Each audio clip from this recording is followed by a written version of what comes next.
Cricketer Shakibul Hasan পাকা ব্যবসায়ী, এটা কম বেশি সবাই জানে। করোনার সময় জানা যায় তার কাঁকড়া ব্যবসার কথা। সেই সময় হয় বেশ হট্টগোল। তার ব্যবসার সঙ্গে জড়িত ব্যবসায়ীরা পাওনা টাকা চেয়ে মানববন্ধন করেন। সে সময় যত দ্রুত সম্ভব পাওনা টাকা পরিশোধ করার আশ্বাসও দিয়েছিলেন সাকিব। তবে ধারাবাহিক লোকসানে লাটে ওঠে সেই ব্যবসা।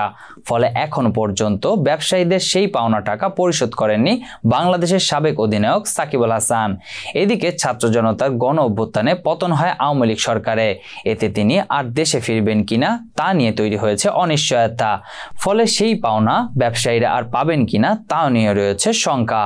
এই নিয়ে সাংবাদিকদের সঙ্গে কথা বলেন সাতক্ষীরার স্থানীয় কাঁকড়া ব্যবসায়ীরা। তাদের অভিযোগ এখনো 13 থেকে 14 জন চাষি সাকিবের কাছে টাকা পাবেন। সব মিলিয়ে টাকার অঙ্ক কোটির মতো। গুরুদাস নামের এক চাষি বিশ্বসেরা অলরাউন্ডারের খামারে প্রায় 30 লাখ টাকার কাঁকড়া সরবরাহ করেছেন। স্থানীয়রা অভিযোগ করেন সেই টাকা শোকেই গুরুদাস স্টক করে মারা যান। এছাড়া লিজ নেওয়া জমির মালিকরাও টাকা না পাওয়ার অভিযোগ করেছেন। তারা বলেন চুক্তির টাকা দিতে সাকিব গড়িমসি করছেন। পাওনা টাকার দাবিতে 2 বছর আগে জমির মালিকরাও মানববন্ধন করেছিলেন।